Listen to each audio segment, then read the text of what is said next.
The screech of tires echoed through the Seoul streets, and I stumbled onto the sidewalk, my heart hammering like it wanted to escape my chest. People jostled past, shouting, their faces a blur, but all I could see was her. She was standing there like a ghost I never wanted to meet again. My chest froze, my lungs betrayed me, and for a second, the entire city vanished. And then I saw it. A small boy no older than 5 tugging her hand, and flashing the exact same dimple I had. My dimple. My blood ran cold. Whoa, no way. I couldn't move. My brain was trying to process the impossible, and failing spectacularly. Hey, it's been a while, I managed, voice trembling, barely louder than a whisper. She froze. And then, like a painter capturing every shade, I noticed the subtle changes. The sharpness in her jawline, the faint freckles across her nose, and the way she carried herself. Confident yet wary. She wasn't supposed to be here, not in my life, not like this. The boy smiled up at me, oblivious, innocent. And my mind screamed, could this be mine? Before I could form the question, she pulled the boy closer. Her eyes, dark pools of mystery, met mine for a split second, and she smiled. An almost cruel, teasing smile. Then she turned and walked away. The boy's hand slipped from mine like water through fingers. My chest ached. My feet wanted to move, to chase her, to demand answers, but my mind froze. But wait, here's where it gets crazy. She didn't just leave. She turned a corner and vanished into the crowd like she had rehearsed this moment for years. And I swear, the city itself seemed to hold its breath. Where are you watching this from? Drop your city in the comments. I want to know who's following this madness with me. And if you're enjoying this story already, hit that subscribe button because things are about to get insane. I shook myself out of the daze and started moving. My legs felt heavy, my chest tight, but I had to see her again. Seoul was crowded, noisy, chaotic. But somehow the world narrowed to the 2 of us. Wait, I called after her, voice cracking, catching a few passerbys' curious glances. I need to talk to you. She paused but didn't turn. Just a tilt of her head like she was listening, but not really, and then she kept walking. Caught up eventually. Almost. But as I reached the street corner, she vanished again. And then I noticed something that made my stomach twist. The boy wasn't looking at me. He was looking through me like he knew things he wasn't supposed to. And that dimple. That cursed dimple. I sat down on a nearby bench, my head in my hands, trying to think. How could this happen? How could she just appear here now with a boy that looked exactly like me? Hey, a voice said softly. My head snapped up. A stranger, a little older, maybe a neighbor, smiled awkwardly. Are you okay? I wanted to scream, to throw my hands in the air, but instead I just muttered. Yeah, fine. I wasn't fine. Not even close.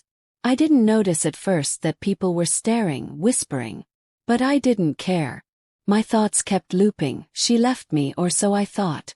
And now this boy. This boy with my dimple. My blood. My child. Whoa. That's impossible. And then my phone buzzed. A text from a number I didn't recognize. We need to talk. Now. Froze. My fingers trembled. Could it be her?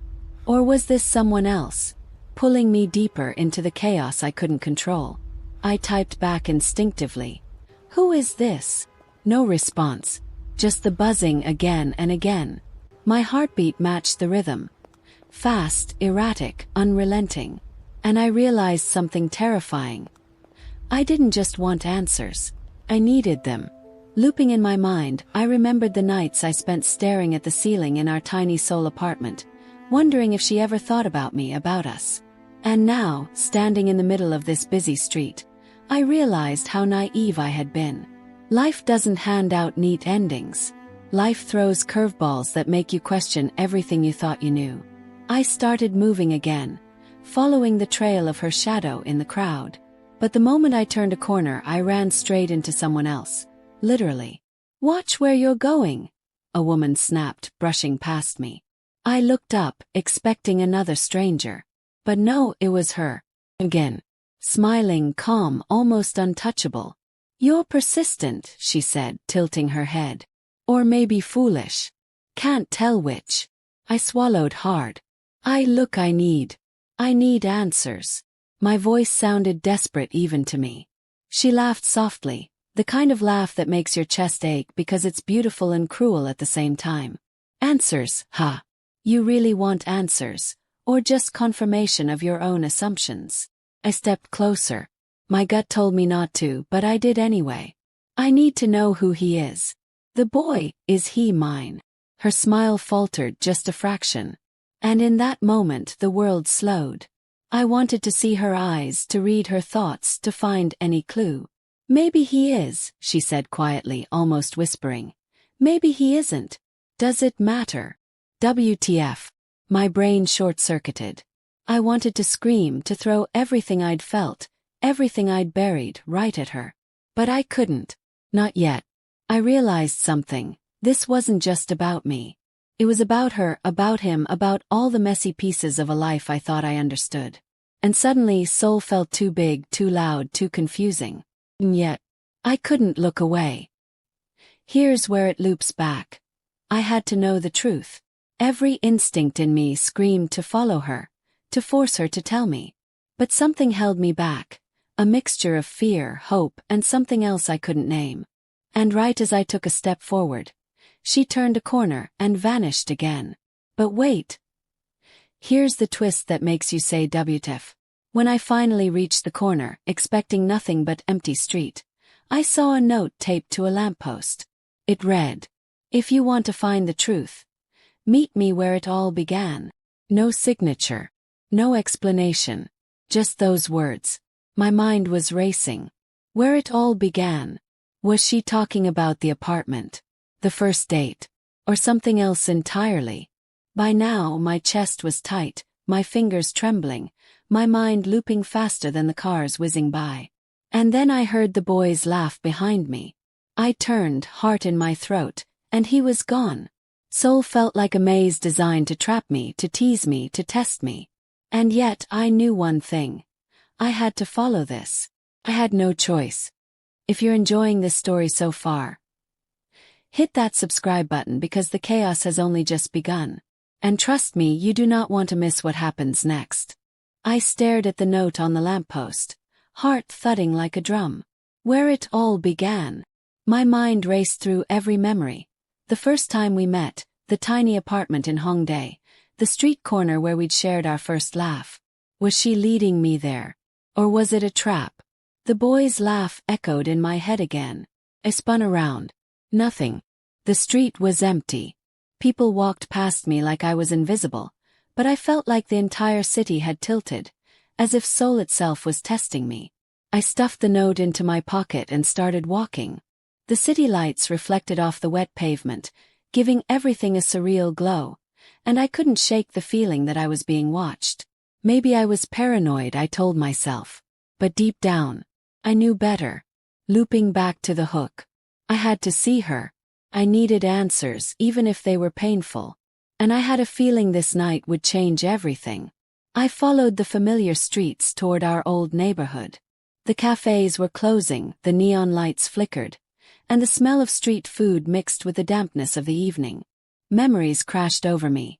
Her laughter, her stubborn glare, the way she'd always steal the last bite of my tteokbokki. And then I saw her.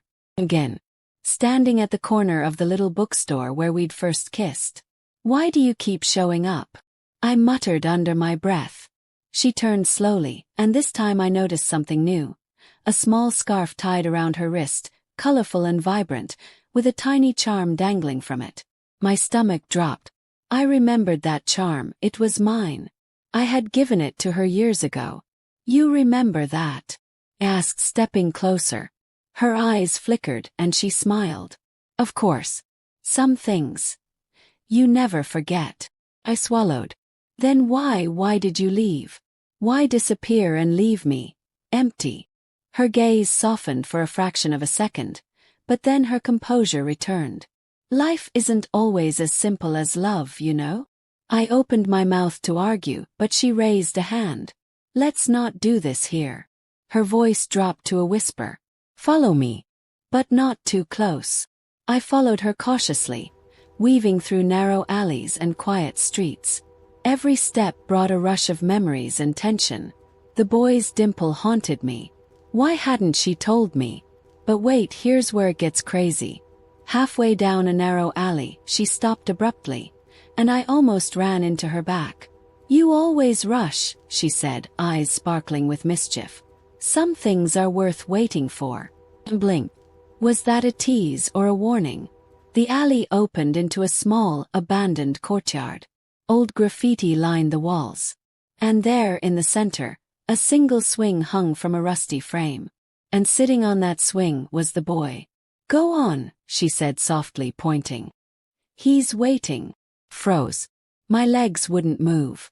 And then he looked up at me, and the dimple, the same one that had started this chaos, lit up his entire face. "Holy shit." "Hi," I whispered, barely daring to breathe. The boy smiled. "Hi." That simple exchange felt like the universe splitting in two. And just like that, she disappeared again, melting into the shadows. I sank to the swing beside the boy. I don't even know where to start," I admitted. He tilted his head. "You look like him." My chest constricted. I think I might be your dad." The boy's eyes widened, but he didn't respond. The silence was deafening. My mind flashed to every sleepless night, every moment I'd imagined this boy, never knowing if he existed. And then she appeared again, leaning against the courtyard wall, arms crossed. "You think it's that simple?" she asked. I swallowed hard. "It should be. I mean, look at him, look at me. This has to mean something." Her gaze softened, but only for a heartbeat. Then she shook her head. "Life doesn't give straight answers. Not to you, not to him, and definitely not to me." I wanted to shout, to demand the truth, but I couldn't. The boy's innocent eyes held me in check. I realized something terrifying. I didn't just care about the answers. I cared about him, the boy. I rubbed my temples, trying to process everything. "So, what now? Do I just adopt him or something?" The boy laughed, and it was the purest sound I'd ever heard. "You have to ask her first," he said matter-of-factly. And blinked. Did he just talk? No, of course not. My brain was fried. I laughed nervously. "Right. I should have known." She smirked, shaking her head. "You always were dramatic." I realized she wasn't giving me answers. She was teasing, and I hated it, but also, strangely, loved it. Then I noticed something pinned to the ground nearby. Another note. My hands trembled as I picked it up. "Meet me at the bridge where we first promised forever. Midnight. Come alone. Or don't come at all." I read it twice. My heart pounded. That bridge. That promise. Memories I had tried to bury for years came rushing back. Loop back to the hook. The city felt alive, watching me, testing me, daring me to step into the unknown. And I knew I had to go. But wait, here's where it gets crazy. Just as I pocketed the note, the boy tugged my sleeve. "Be careful," he said softly. Froze.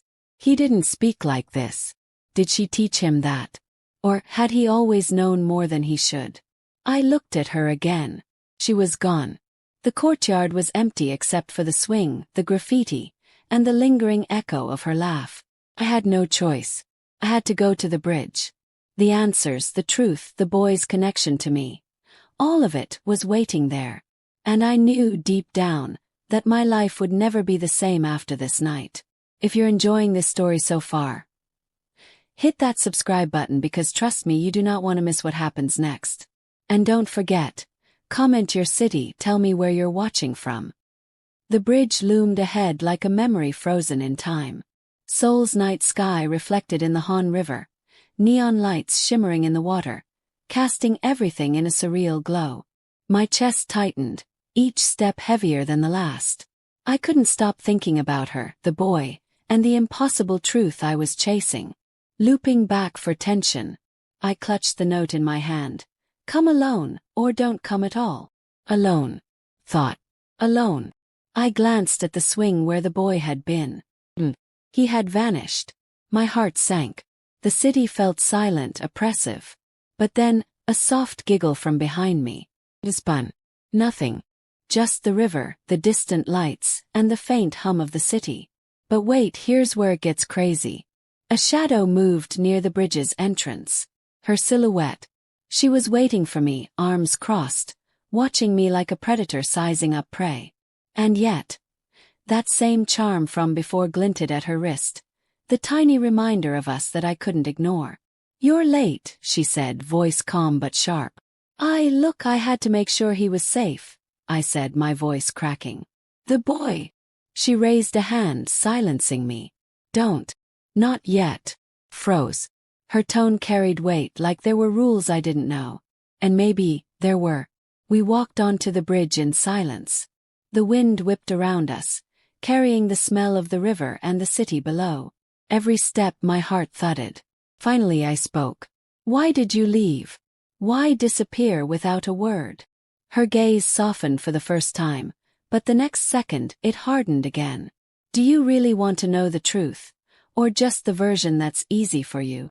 I stepped closer. "I want the truth. The whole truth. The boy, is he mine?" Her eyes flickered. "Maybe. Maybe not. But that's not the real problem."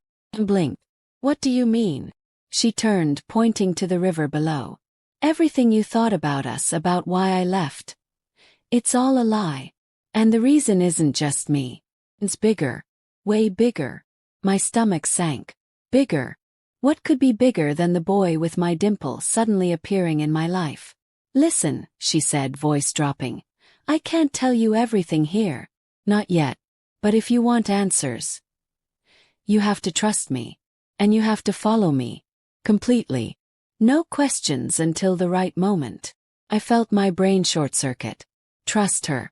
After years of wondering if she even cared.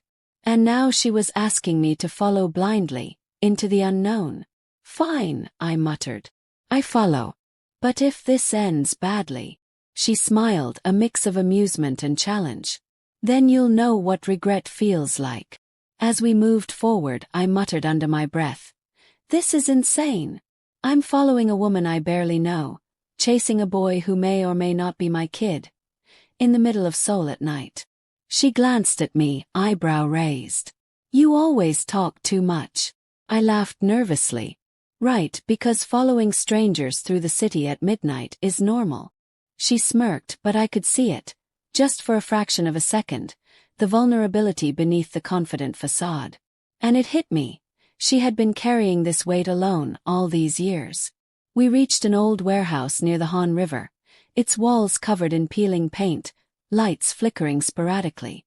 She opened the rusted door and gestured inside. "Inside," she whispered. "And don't freak out."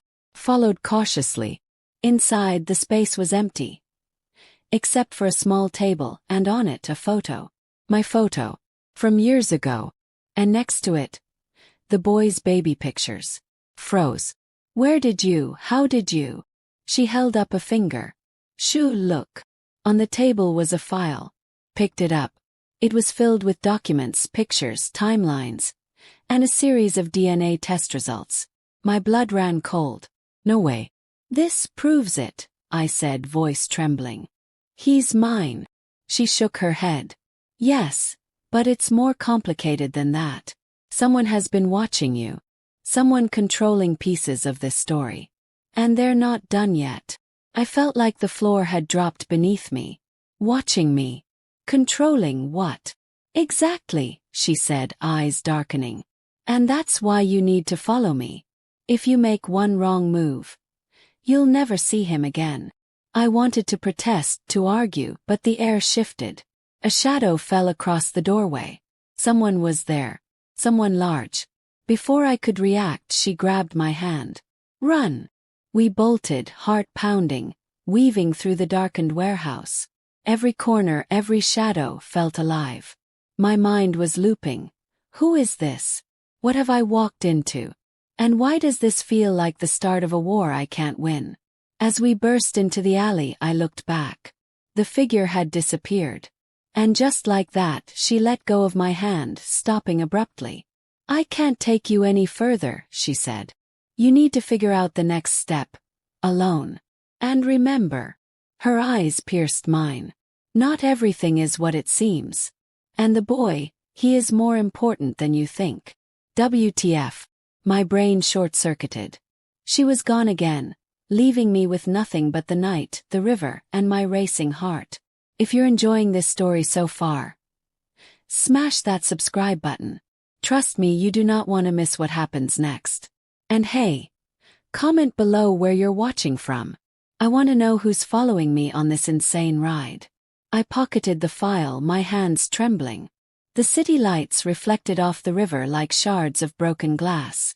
And then I heard it. A soft voice behind me. Did you really think it would be that easy? Spun. Nothing. Just the wind. And yet, he knew. Someone was out there. Watching. Waiting. And the boy's dimple flashed in my mind like a warning. I took a deep breath, gripping the file. My life, my heart, and possibly the boy's future depended on what I did next. The wind off the Han River cut through me as I gripped the file. Every step back toward the bridge felt heavier. Seoul at night was alive. Neon reflections, distant car horns, the hum of the city. But I felt like I was moving through a dream, one that could shatter at any moment. I couldn't shake the boy's dimple from my mind. Every flash of it reminded me that everything I thought I knew about life, love, and fate was wrong. I turned a corner and almost ran into someone. A man, tall, shadowed, but his eyes, sharp, calculating, yet strangely familiar. You shouldn't be here, he said calmly. I swallowed. Who are you? He smirked. Someone who knows the truth you're too scared to face. You think you're following her. You're being led into a trap. Loop back for suspense. My mind whirled. A trap. But she's guiding me, isn't she? He held up a hand, stopping me. Listen. That boy, he isn't just your son. He's part of something much bigger. People are watching, and they've been watching you long before tonight. Froze. My blood ran cold. Watching me. Ooh. Why? The man shook his head. No time. But here's a tip. Don't trust anyone completely, and never assume you know what's real. And just like that, he was gone. Vanished into the shadows, leaving me alone with the file, the boy, and the echo of his words. I leaned against a wall, trying to catch my breath. My thoughts looped back to her. The way she had smiled at me all those years ago, the promises we had whispered in the quiet of our tiny apartment, the heartbreak when she disappeared without explanation. And now, everything I thought was past wasn't. It was alive, waiting, mocking me. Pattern interrupt, I muttered under my breath. I have no idea what I'm doing, and yet I can't stop. I finally reached the bridge from the note, the bridge where we had first promised forever. Moonlight danced across the water, casting the scene in ghostly silver. She was there, waiting. The boy beside her, smiling. That dimple, it was like looking into a mirror. Why here? I asked, breathless. She looked at me, eyes soft but calculating. Because some promises can't be broken, even if life tries to tear them apart. I stepped closer. Then tell me, why did you leave? Why the secrecy? And why now? She sighed, almost apologetically. Because you weren't ready. And because there's more at stake than just you, me, or even him. Looping suspense. My mind raced. More at stake. What could possibly matter more than this? Before she could answer, a shout rang from behind. I turned, and there was a group of figures, shadowy and menacing, advancing toward us. I grabbed the boy instinctively, and she pulled me back. Run, she shouted. We bolted across the bridge, hearts hammering, the city lights streaking past. The men followed, moving with precision, and I realized something terrifying. They knew exactly where we were going. And then, one of them stepped forward, ripping off a hood. My blood ran cold. You, I whispered. It was him. The man from the alley. The one who warned me earlier. But now, he was part of this chaos. I muttered under my breath. Great. Just what I needed. My life turned into a spy movie. The boy tugged my sleeve. Be careful, he said. Froze. Did he really just talk? Or was I imagining things again? Before I could react, she stepped in front of me, eyes blazing.